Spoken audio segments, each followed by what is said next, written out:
I think we're going to go ahead and get started with our presentation. Thank you all for joining us. I love these events. Want to truly thank Loanne Kinney-Meyer for preparing tonight's presentation. We're looking forward to her wisdom and her remarks.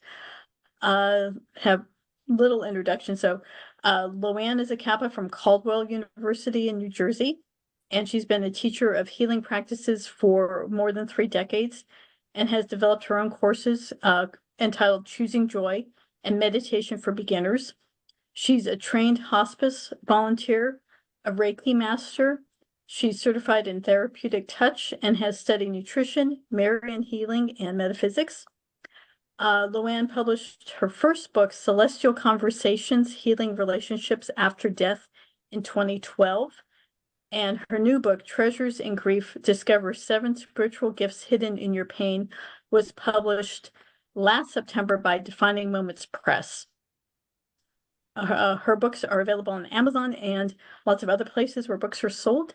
And I welcome her, and thank you so much for doing this presentation, Loanne. We're really looking forward to hearing from you about this very important topic. Well, it's a big topic for a lot of people, I know, myself included, so I'm pleased to be here with all of you. And I thought I'd begin by sharing some of my special memories from Caldwell University, which is a Dominican college in New Jersey. And even though I had 6 children under the age of 19, I decided to finish my degree there. And I hoped at that point that I could find a job that would help us pay for the 3 children that would be in college at the same time. Very daunting thought. Before I was married, I went to Stevens College in Missouri. I was kind of looking to see if anybody came from Missouri, which was a junior college at the time. And then I went to Kappa Gamma Secretarial School. And even though I had been trained as a secretary, when the time came for me to go back to work, I didn't want to be a secretary. So I talked to the people at Caldwell College just at a time when they had opened up taking classes by mail. This is back in the 80s.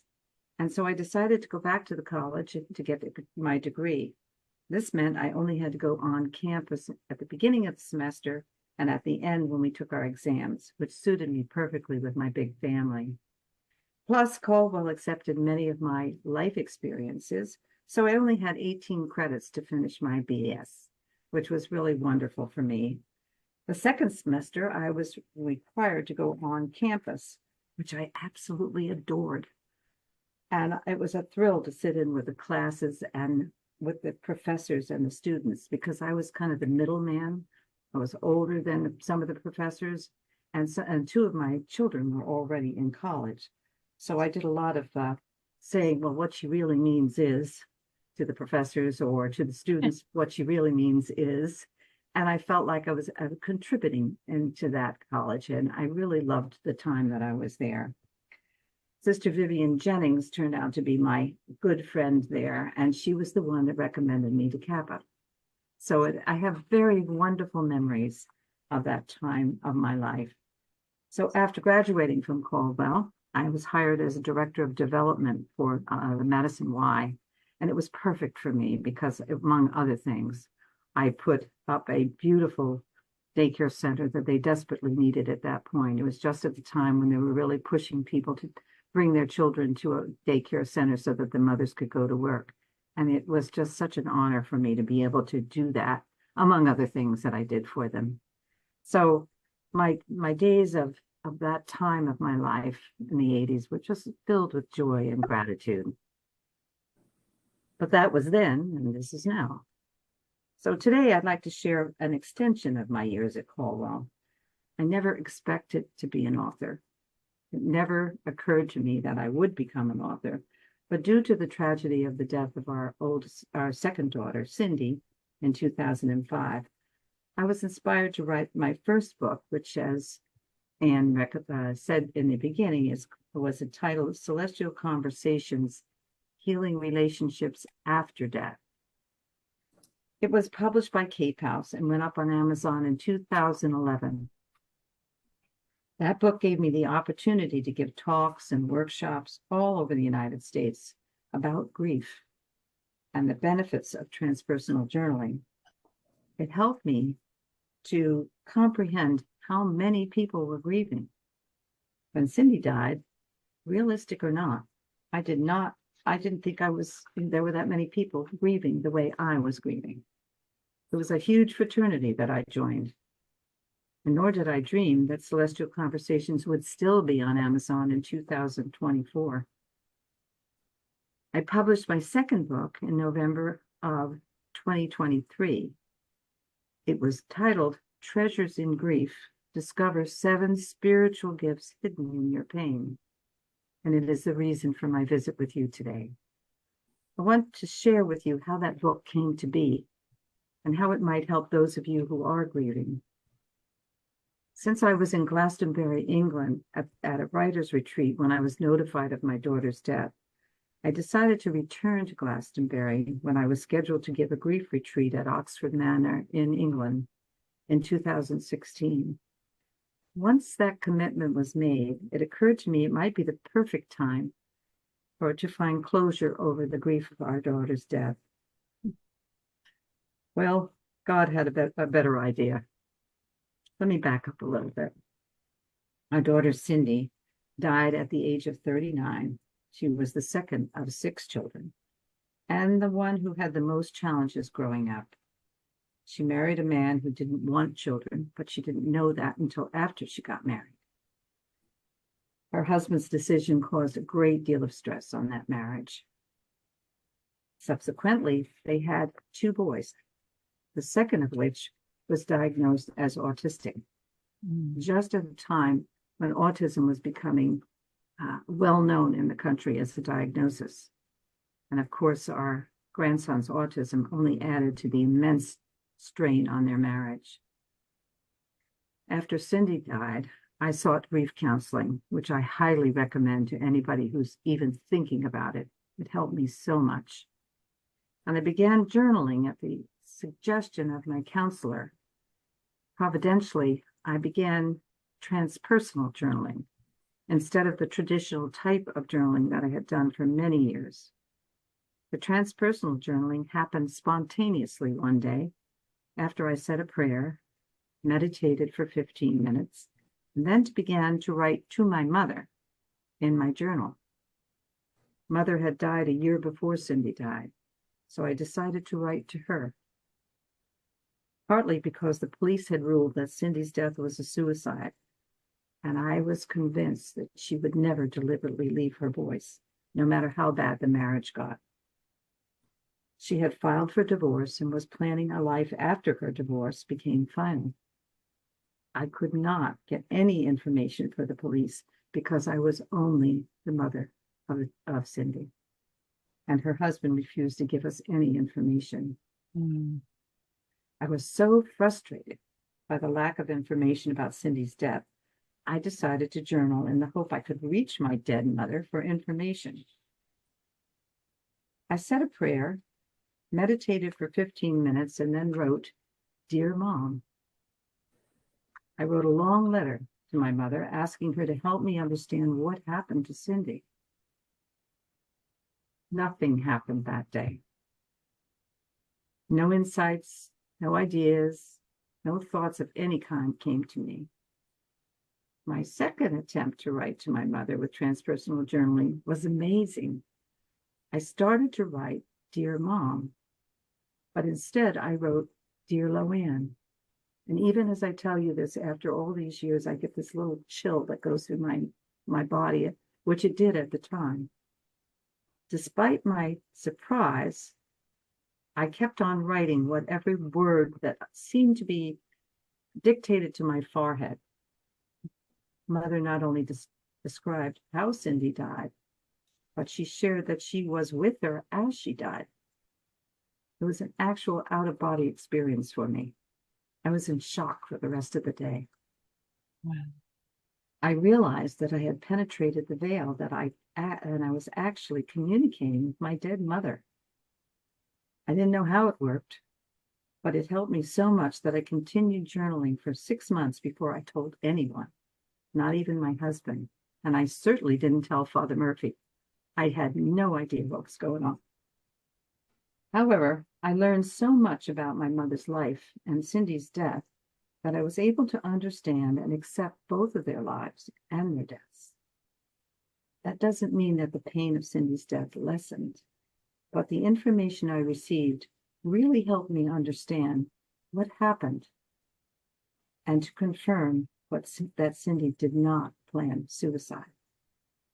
She had received a new prescription that day, and after she and her husband had a few, well, I would say a large fight, she took too many pills and had an overdose. I decided to write a book about my experience of reaching through the veil with transpersonal journaling. I hoped that other people would benefit by asking questions of their dead loved ones directly. The book gave me the opportunity to travel around the country, teaching other people how transpersonal journaling worked and how they could use it for their own healing. I had many opportunities to teach, to speak, and to encourage those who had lost their loved ones as I had.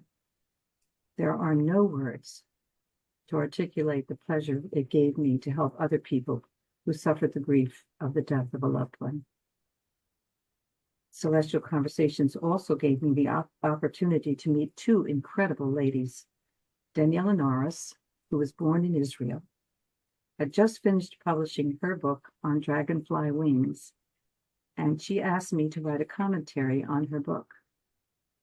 Ruma Garish, who was born in India, was doing a podcast, and after she interviewed me, we stayed on the phone for another hour, sharing our grief experiences. Uma was about to publish her book, Losing Amma, Finding Home. We discovered that though we had nothing in common, not age, not religion, not culture, we all felt that grief should be talked about instead of stuffing the pain. We found that talking with each other about our grief helped each one of us. And we also thought, why wouldn't that help others? In 2014, we formed the International Grief Council. We had many opportunities in the United States to share our experiences and to encourage people to talk about their grief. Those public appearances were so successful that we decided to accept the offer to give a grief retreat in Oxford Manor, England, in 2016. While preparing to travel to Glastonbury for our retreat, I discovered that Oxford Manor was not very far away from Glastonbury. Once I made that discovery, I decided to go back to Glastonbury prior to the retreat for what I thought would be closure after having left that amazing town in such a hurry to bury our daughter. When I returned to Glastonbury, I spent a day or two enjoying the famous sights. There was so much to see there. First of all, I went back to the Abbey House where I stayed in 2005 to remember clearly what happened when I was called home to bury our daughter. I spent a day and a half at the Benedictine Abbey there. It was built in 900 AD. The Abbey ruins are just on the other side of the wall from the Abbey House.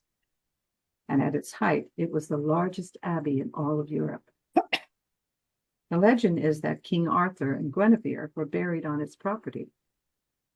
I spent an entire afternoon at the Chalice Well, which legend has it said that Joseph of Arimathea hid Christ's chalice when he came to Glastonbury.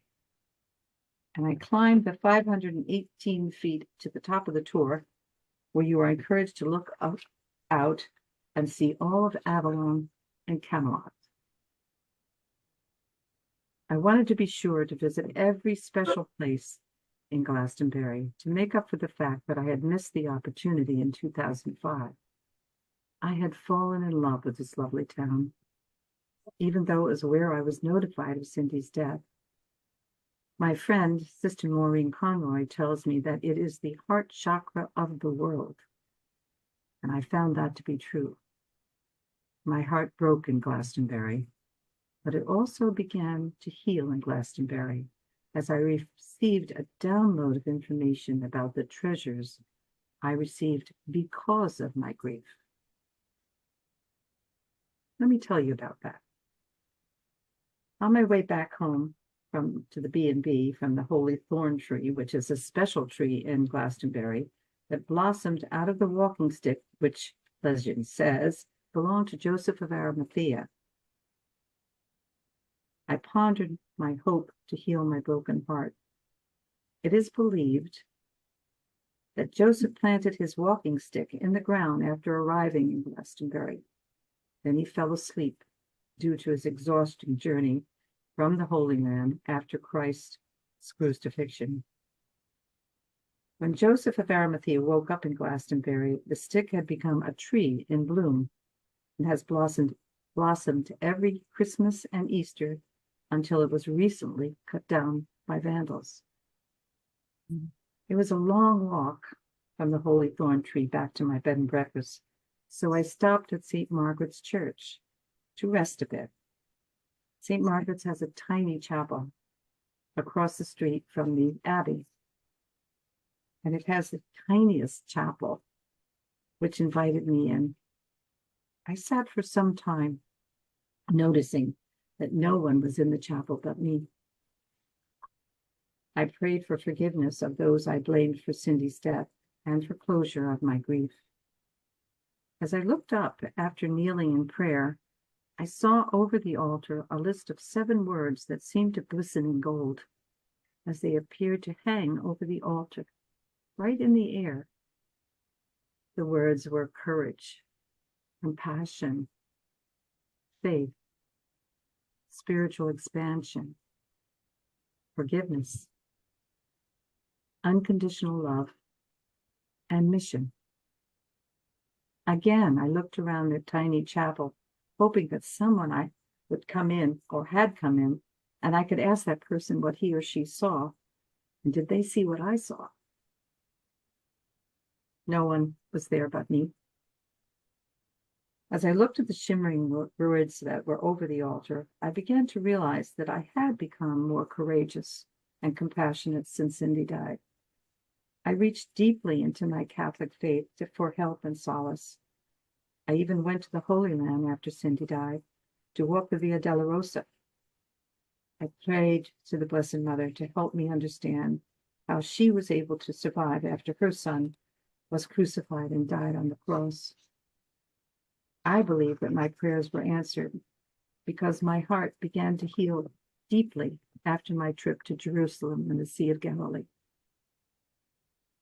I have spent many years since then exploring other faiths in my search for my own healing.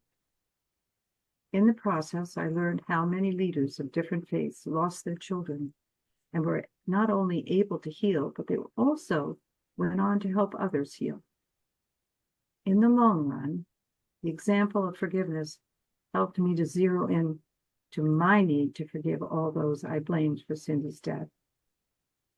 That was the key to my own growth in unconditional love.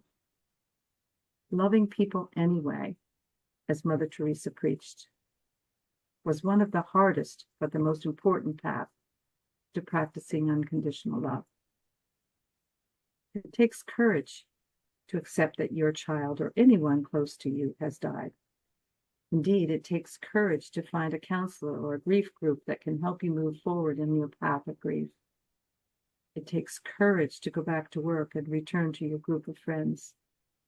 It takes courage to answer those questions about what happened, or to say, I just can't talk about that right now. For me, it took courage to write my first book and have it published. There are many references in that book to past life regression and reaching through the veil with my transpersonal journaling. I worried that would be a problem with people of my faith. God was good. I never had a single problem with Catholics who read Celestial Conversations, not one. As I thought about the word compassion, I realized that I had become much more compassionate since Cindy died. Now, I can feel the pain of someone who's grieving. As a Reiki master, I send Reiki to people who are suffering without having to say a word to them. Sometimes I reach out to people I don't even know to express my sympathy. I feel as if the whole world is grieving these days. I have also noticed that my typical Leo judgment has all but disappeared. I realize now that we're all doing the best we can with the understanding we have. And I have a healthy respect for others who started organizations to heal the brokenhearted, such as Candace Leitner, who founded Mothers Against Drunk Driving after her daughter was killed, as well as Gloria Horsley and her daughter Heidi, who founded Open to Hope after Gloria's son died, and dear Simon Stevens, who founded Compassionate Friends, of which I was a member for 7 years. These individuals went far beyond their own healing by forming organizations that helped hundreds of thousands of people heal their broken hearts, and I am in awe of their dedication and service. The word faith was huge for me. I know it doesn't happen to everyone, but ever since Cindy died, I pictured God welcoming her home with open arms. As I mentioned, I spent a whole week in the Holy Land. I walked the Via Dolorosa. I toured the home of David, King David, and admired the Dome of the Rock, which is so precious to the Muslims. I not only watched those who were visiting the Wailing Wall, I brought my own petition, which I placed in its crevice. Every one of those experiences helped me treasure my Catholic faith more and more. Ever since I came back from the United States, I have used that trip and the individual sites that I visited to treasure going to Mass more than I ever did before Cindy died. Now, next on the list at St. Margaret's altar are the words spiritual expansion. As a cradle Catholic, I have very limited understanding of other faiths. Because of my grief, I began to investigate things like past life regression and exploring places and beliefs that help me understand grief from many points of view. When I met Daniela Norris and Uma Garich, they shared their own grief experiences with me according to their personal beliefs. When we formed the International Grief Council and gave talks about our experiences, our public program in Arizona was the catalyst that led us to decide to go to England to give a retreat. The fifth and most powerful word on St. Margaret's Chapel was forgiveness. I don't know how you felt about, but I blamed many people for my daughter's death. I felt justified in my blame. The thought of forgiving those who caused her death seemed not only improbable, but completely impossible. Through transpersonal journaling I used with my mother and daughter, combined with my many years as a student of A Course in Miracles, I began consciously to forgive everyone involved in Cindy's death, including myself. I don't know how you felt when your loved one died, but I blamed myself for not being home in the United States when Cindy passed. I believe that if I had been home, Cindy would have called me and I could have saved her life. Instead, I was in England. It broke my heart to think that she called me and I wasn't there to pick up the phone. And of course, in those days, I didn't have a cell phone with WhatsApp. I kept picturing her being all alone in her bed when she died, and the guilt was overwhelming. It wasn't until I began using transpersonal journaling that my mother told me that both she and Cindy's favorite uncle were there with her to help with her transition. Reading those words from my mother and later from Cindy made it so much easier to accept the fact she was not alone when she died. The sixth word on the list above the altar in Glastonbury was unconditional love, which is the ideal, of course, of most religions, and those who want to make the world a better place. One of my favorite teachers, Louise Hay, used to say, "Forgiveness is the doorway to unconditional love." She was right. although I found unconditional love very challenging. Having been raised in a very conditional home, my dad was in the military. Schools that I went to were all pre-Vatican II Catholic, and the religion itself was not open to these ideas. I thought unconditional love was the road of saints, not ordinary humans like me. I have come to believe that working towards unconditional love is essential in my personal world. It is the seed that needs to be planted in this world of chaos. It reminds me of that song that Coca-Cola made popular a few years ago. What the world needs now is love, sweet love. That's the only thing that there's just too little of. You remember? Mm-hmm. Yes. Truth set to music. And as we come to the last gift on the list in St. Margaret's Chapel, mission, I now believe that every soul comes to earth with a mission. As we grow, we receive many missions. As a child, I believed my mission was to make my mother happy after my father asked her for a divorce. When I married and had 6 children, I believed that my mission was to be a good wife and mother. As I began to give workshops, I realized that I had a mission to teach adults, which I still adore. And now I've discovered my current mission. I just love being an author. This past year, as I wrote my new book, Treasures in Grief, Discover 7 Spiritual Gifts Hidden in Your Pain, I felt the joy of sharing my experience with people like you. Perhaps you've had missions over your lifetime that you can recall. You might find it interesting to think back to your own childhood, remembering what inspired you to be something special when you grew up. Or if you had a mission such as my own, dedication to making my mother happy. Follow along to your teenage years, thinking back to what you felt was your mission then. Move forward into your 20s, 30s, 40s. What did you feel your missions were in those years? You may discover that the missions tie together. I discovered that all my missions came under the heading of helping others. This could be true of your own path of grief. I encourage you to take time to think about that. It might surprise you. If you read my book and follow the suggestions, I am certain you will discover that your own spiritual gifts were given to you because of your grief. Maybe even more than 7 that I have shared with you today. You might discover that your treasures in grief tie into the missions of your life, as it did with mine. I am still helping others, just an expanded version. Please let me know if you find that to be true. I would just love to hear from you.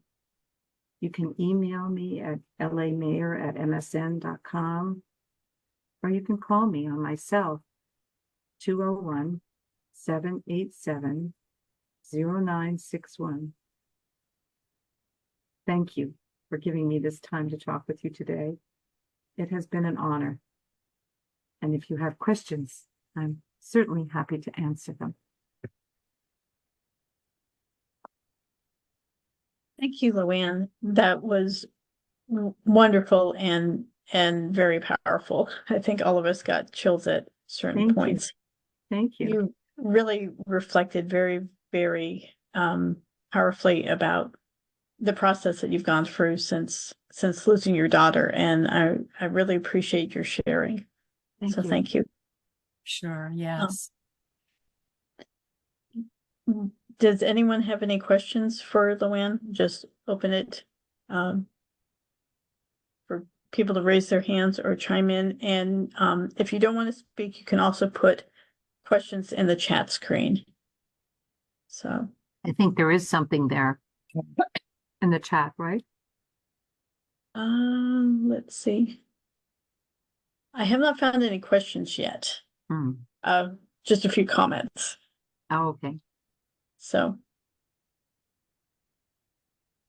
I think I put everybody to sleep, did I? No. No, not at all. Lots of thought, right? Your voice is very calming. Oh, thank you. Thank you. I know Elizabeth, do you have a question? Oh, yeah, I'm off of my PC and back on my thing, so that's why I can talk, and I couldn't before. Luann, you mentioned that you did Reiki. Can you explain a little bit about, it sounds like you do distance Reiki. I guess is When you like the study hands. Reiki, that's one of the things you learn. There's Reiki is a hands-on healing. You work on the acupuncture spots of your body, the chakras, they call them, and they teach you how to do it on people. I actually learned it. I had learned therapeutic touch first, which you work only on the aura. I don't know if anybody else has ever done that. It's a few years back. But Reiki, you put it on your body. Your hands go on your body at different chakra points. And the distance Reiki is a process that you learn how to send to someone else, someone who's ill. Or I learned it primarily at first for myself because I had 3 detached retinas in 18 months. Wow. Other than surgery, there wasn't anything that they suggested I do, and I thought that might be a way to help, which it did. But also, my daughter-in-law was expecting a baby, and they diagnosed her with cancer, and they couldn't treat her. So I decided to learn to become a Reiki master, mostly for her, because she lived in North Carolina, and still does, in North Carolina. And so I was able at least to help in a small way by sending Reiki to her as she was getting through her 9th month and having her beautiful baby, and then going through treatment for cancer. And she's just fine today, not because of me, but it got her through those few months because they couldn't treat her as a pregnant mother. I recommend it to anybody who wants to try it. It's always nice, for you to have something that you can do if someone is ill, that you don't have to wait for a doctor to do it. I took the opportunity to check Amazon too while you were speaking and easily found both your books. Oh, did you? Thank At you. very, very reasonable prices. I hope so. That was my plan. Well, Thank you. they're in my cart already. Oh, wonderful. Well, please do Oh. let me know. I did give you my my email and my cell phone for a very important reason when I was going to work on this talk, which I'm so grateful to you, Anne, for inviting me to do this. I really go back to what people say, not always about what I wrote, but what did people say helped them? And so it's really helpful if you read it and if you have any comments about that, which I used quite a bit for this talk. Because as an author, the downside of being an author, quite frankly, is the fact you don't get to meet the people who read your book. So when you put a little comment in there, not only is it lovely to know that it's been read, but more importantly, if you have an opportunity to share, you can pull in what other people have said. So feel free to do that. I have a question. Sure. If you're, praying daily for someone and thinking about them, is that sort of like distance Reiki in a sense? Your thoughts are lifting Well, that I person think up. prayer is probably the most powerful thing, but I also use prayer when I get ready to do Reiki. Reiki is Japanese. It's been around for 5,000 years. It is a hands-on healing that doesn't ask you to pray, but I was taught by a nun, and I belong to a group of people. I mentioned Sister Maureen Conroy, where we get together as once a month and do Reiki on each other or learn more about Reiki. And so I think prayer goes beautifully with Reiki. I don't think there's anything wrong with praying. I pray all the time. I have 6 kids. I spent a lot of time on my knees. But adding prayer to Reiki is what I believe in, and I know it's very powerful. So, it's not a question of either or, it's a question of both. Okay. You're welcome. Okay. Luann, do you have any recommendations for resources for learning more about Reiki? Well, I was noticing how many people come from so many different directions here. If you if you ask, or go to a health food store in your area and just see if there's anybody teaching in the area. It's very, the people that I learned from originally were, beside the nun, were people who worked in the Catholic Church, but I had probably 10 friends who were Reiki masters who worked at the hospital. And they would go in, some of them particularly liked working with the babies, and some of them worked in the heart department, cardiacs. So they would go in, and the hospital that I'm speaking of in particular put you through a certain testing so that you could go into these different places, but they welcomed the people to use it before and after surgery. It's really worthwhile. It's sort of like having your own way of helping someone you love.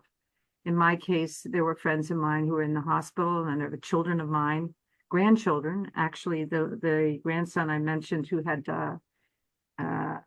autism, it was an easy thing for a grandmother to do, because it really is just touching and sending love. But in Reiki, you send it in at different acupuncture points, and they don't know the difference.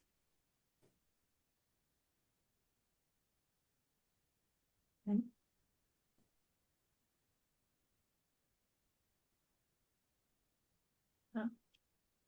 I, for one, am interested in learning more about it, because I did not know anything about it, and I can see where it would could be especially valuable. And my sister has so many health problems, and one of them is multiple sclerosis. And she's looking at the 4th surgery in 10 months. So ouch. Yeah. So I have a friend who has multiple sclerosis, and I would say it's certainly helpful. It's not just helpful for her, it's helpful for you, because you can do something, and it doesn't take very long. If you can do a little bit, or you can do a full treatment. And from people who receive Reiki, you're fully dressed. I mean, I'm not talking about your sister, but if you were going to a place, it's not like massage where you get undressed, which I'm a great believer in massage too. But it is a way of offering your loving concern in a way that is very helpful. My kids used to call it the whammy. Could you do the whammy, please? My friend got hurt in soccer, that sort of thing. But it is very soothing, and it's helpful to you, and because it's something that if you went into after surgery, before surgery, if you go into your sister's room while she's in the hospital bed, you can send it from her feet. You don't have to go all the way around her body, but it does give you a sense of connection and a help to your loved ones. Worth exploring. Can't hurt. Yeah. No, thank you for sharing that. You're welcome. You're good. This is Liz Nowitzki. I just wanted to kind of make a comment.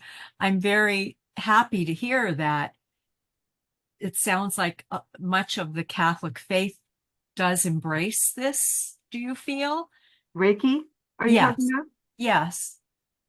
I guess it depends on the priest. We had 2 priests in the family. My husband's brothers were both Benedictines. One of them used to ask me to go to the hospital with him. I kept telling him that's why you're ordained. That's what you do, But there's a soothing thing that you can do. I have heard different things from different types of people, and I don't know. I know for a fact that it doesn't hurt.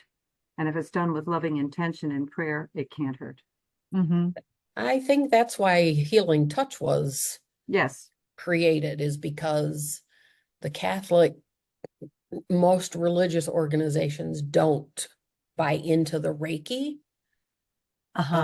And personally, this is just me personally, but I find that Reiki is too unregulated. You've got some people that will, oh yeah, you can be a Reiki master in, you take these 3 classes.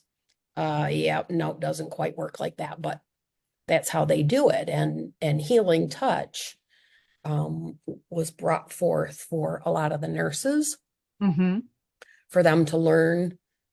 In New York Hospital, actually, it started. That same thing, and to work in a hospital. In fact, nurses can get, they get credits for, they can use it for That's right. Healing Touch for their continuing ed classes. That's And how in much. some places, Reiki gives the same opportunity. There's another thing called healing touch. I don't know if any of you've heard of that, but that's another I think they're all cousins myself. You know, they're all different forms of intention of healing, and none of it's invasive. All of it is just hands-on healing, except for therapeutic touch, which you only work on the aura, and that was started for people who were premature babies and people who had cancer and would benefit from not being touched. And that started in New York. I forget what hospital it is, but anything that you do with loving intention and prayer, I think, is really worthwhile exploring. And I have actually 2 nuns in my world, one of who teaches all over the world Reiki, and another one who is right now is at the head of a German order of nuns. And she stopped teaching Reiki because she was so busy being the head of an order. And now she just told me 2-3 weeks ago that she's teaching Reiki to the nuns who are in the order in Germany now because they asked for it. Locally, as a sidebar, a few years ago, the local bishop here in Toledo, in his question and answer, he come out quite adamantly about Reiki, in terms of, no, that's a no, you shouldn't do that type of thing. Massage was okay, but not the Reiki type of a thing if you needed like relief and things of that nature. And about a couple of years ago, we tried to get chair yoga in our local parish for the seniors, for something to expand our parish life, blah, blah, blah, blah. Sure. Well, there was a brouhaha about that too. We couldn't do that. So we waited a year and we said, well, now the same thing, but it's to be exercise. Oh, that's okay then, but it's the same damn thing. I think it's just a matter of whether they really understand or not. Yeah. And I think it's funny that massage, which you have to disrobe for, was acceptable, and Reiki is not. But I think his problem with the Reiki was the spirituality, what could come in, and all the other business associated with that. I'm sure that's true. And if it doesn't feel right for you, you certainly shouldn't do it. Yeah. But I do know that the people that I know who do Reiki mostly are of a religious order, and they are doing it very successfully. As this nun I was telling, Sister Maureen, she travels all over the world to teach. Sure. So, and she's the head of her order. So I think it just depends on who you're talking to more than anything else, and whether that speaks to you. It's like anything else, massage is wonderful. I love massage, and I wouldn't not have a massage just because a priest someplace said that it wasn't a good idea. It's just not my way of being. Yeah. But if you find something, especially for this distant Reiki, who Liz was asking about earlier, is really wonderful because there are so many ways that you can help. I had in the book, if you read it, there's a story about a woman who I was very, very close to, who lived in California, believe it or not. And of course, I told you I live in New Jersey, and my friend became very ill. And I called the hospital to find out if they would find a way to help her. Among other things, the COVID had hit, and they wouldn't allow any of her family to be in there with her, and she was dying. And so the one nurse that I spoke to said to me, I will go down and I will help her. And she helped her have her family be with her as she died. But she also said that the Reiki was a very helpful thing. So I just assumed that's what she did. I didn't ask for it, but that's what she did. So I think we need more opportunities, more ways of helping people. And Reiki's only one. There's so many different forms of hands-on healing.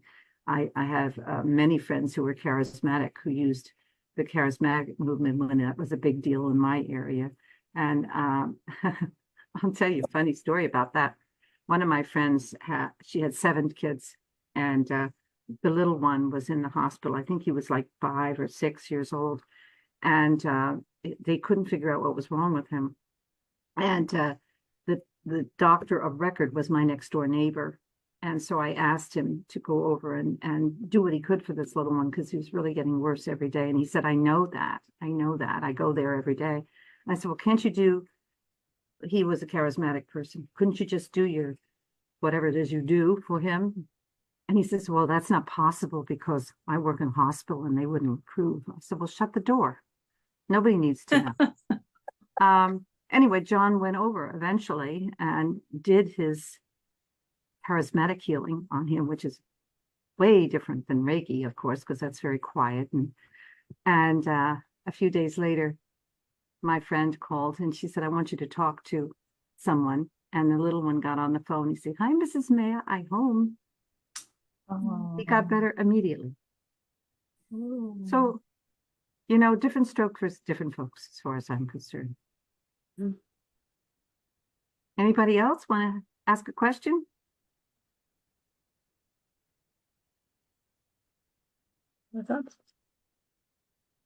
I don't want to take too much of your time, but I'm more than happy to answer any other question you might have. And you can always catch up with me. And maybe you could put up for anybody who's interested, just remember to write down my email and my phone number. I'm always open to do that. Yes. I was going to ask for your email address. Okay. It's L.A.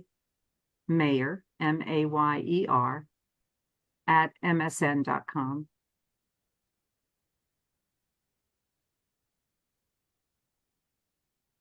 Thank you. More than welcome to send an email to me. And my phone number is 201-787-0961. Feel free. Maybe a week from now. Say that once more. 201-787. 0961. Or even after you read the book, if you choose to do that, feel free. I have 6 children. Half the planet knows my phone number.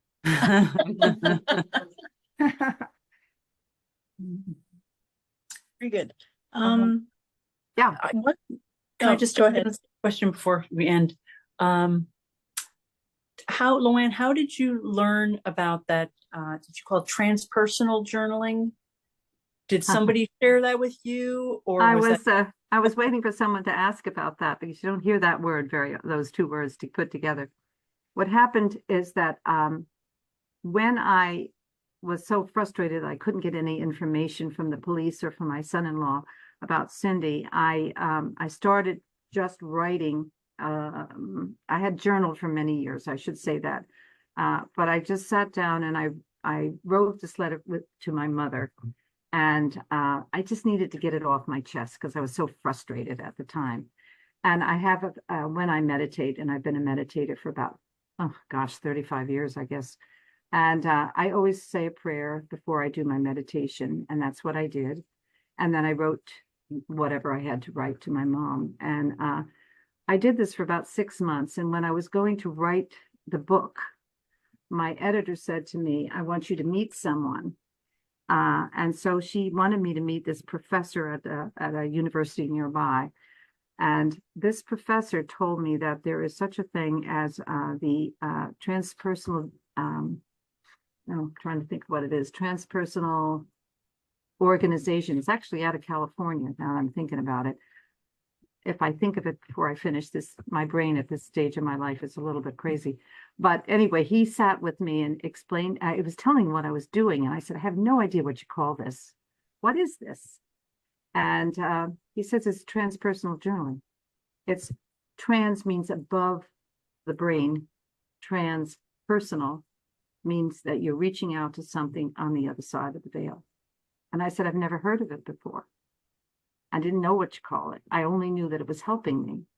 And so there are, I can't think right offhand what the name of the organization, something transpersonal association of something or other. Huh? Transpersonal psychology. That's what it was. My husband's giving me a hint over here. And he was a teacher of psychology at the university and had a great interest in transpersonal psychology because he had studied at Yale and then studied in England. And he said, it's just too bad. It's mostly in California, is what he told me at the time. So if you look it up, you might just look up and see what it's about there. But for me, because of that visit with Dr. Jennings, I named it transpersonal journaling because it's very Oh. different from your regular journaling. It's not like what I did all day today and then tomorrow I'll do something else. It's really with the intention of reaching through the veil. And no one is more surprised than I was. Trust me. I would just Google it, see what you come up with. Okay. Okay. Liz? Okay? Sure. Thank you. Okay. All right.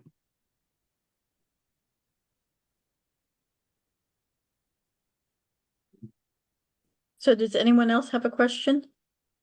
I think It's I've been worn a- them out. A wonderful discussion, and I'm so grateful that that you agreed to share this time and your findings, Loanne. It's been wonderful. Thank you. Yes. I really Agreed. Thank you appreciate so it. It's much. marvelous to be able to share. Yeah, thank It's you like much. anything, whatever Thank you you. loved, if anybody's interested in it, whether it's your baby or your interest in crochet or whatever, it's lovely to be able to share it with people who are interested. So I appreciate it. Thank you so much. Thank Thanks. you. Thank you, Good Liz. night. Bye now. Good Blessings. night now. Yes. Night. Thank you all for coming. Thank you. Bye-bye. Thank you. Good night. Good night. Night. Night.